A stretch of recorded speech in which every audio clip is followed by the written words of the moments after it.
법원에서 출석을 하라는 우편물이 왔고, 저는 법원에서 정해준 시간과 날짜에 법원에 갔습니다.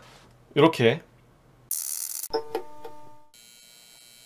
안녕하세요, 김톰스입니다. 제가 태어나서 처음으로 재판을 받아본 썰을 풀어보려고 합니다. 재판은 소액 민사소송이었고 저는 원고였습니다. 상대방은 제가 방송을 시작한 지 얼마 안 됐을 때 한 2010년도부터 꾸준히 제 방송에 들어와서 저에게 부모님 욕설과 성적인 욕을 해왔던 사람입니다. 저를 그렇게 심하게 욕하는 이유는 없습니다. 저는 그 사람에게 먼저 말도 건 적 없습니다. 그냥 아무 이유 없이 제 방송에 들어와서 다짜고짜 욕설을 했습니다. 조용히 아이디를 차단하면 새로 아이디를 만들고, 닉네임은 일부러 계속 동일한 닉네임으로 들어와서 아주 오랫동안 저에게 욕설을 해댔고, 저는 2년 정도 참다가 도저히 안 되겠어서 모욕죄로 고소를 했습니다. 수사가 진행되는 중에도 제 방송에 들어와서 욕을 한 사람입니다. 상대방이 합의를 원한다고 했지만 저는 합의를 하지 않았고, 상대방은 모욕죄로 벌금형을 받았습니다. 근데 그때는 형사고소만 하고 민사소송은 진행하지 않았습니다. 귀찮아서요. 그리고 잊고 지냈습니다. 2018년도에 모르는 사람이 제 방송에 들어와서 다짜고짜 욕설을 하더군요. 욕하는 말투나 단어들이 왠지 어디선가 많이 본 듯한 느낌이었습니다. 그래서 조용히 차단을 하고 캡처를 해서 고소를 했는데, 확인해보니까 2010년도부터 저에게 욕을 해서 처벌을 받았던 그 사람이 또 제 방송에 들어와서 욕을 한 것이었습니다. 이번에도 상대방은 저와 합의를 원한다고 하더군요. 저는 당연히 합의를 하지 않았고 상대방은 벌금형을 받았습니다. 이 사람은 정말 안되겠다 싶어서 민사소송을 진행했고, 저는 처음으로 소액 민사사건으로 재판을 받았습니다. 법원에서 출석을 하라는 우편물이 왔고, 저는 법원에서 정해준 시간과 날짜에 법원에 갔습니다.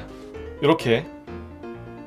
법원 건물 1층 입구에서 공항 검색대처럼 몸을 검사했습니다. 들고 있는 가방은 기계 안에 넣고요, 몸은 금속 탐지기로 검사하고 들어갔습니다. 들어갈 때 약간 긴장이 되었습니다. 재판장에 도착하니까 직원 한 분이 문을 살짝 열고 나오셔서 신분증을 확인하시더니 재판장에 들어가기 전에 핸드폰을 무음으로 하거나 끄고 들어오라고 하셔서 바로 끄고 들어갔습니다. 영화에서 보던 재판장을 직접 들어가니 신기하면서 긴장이 됐습니다. 소액 민사재판이어서 그런지 영화에서 보던 재판장보다는 규모가 조금 작았습니다. 보통 재판장은 이런 모습을 상상할 텐데 비슷하게 생겼지만은 조금 더 작은 규모였습니다. 한 이 정도?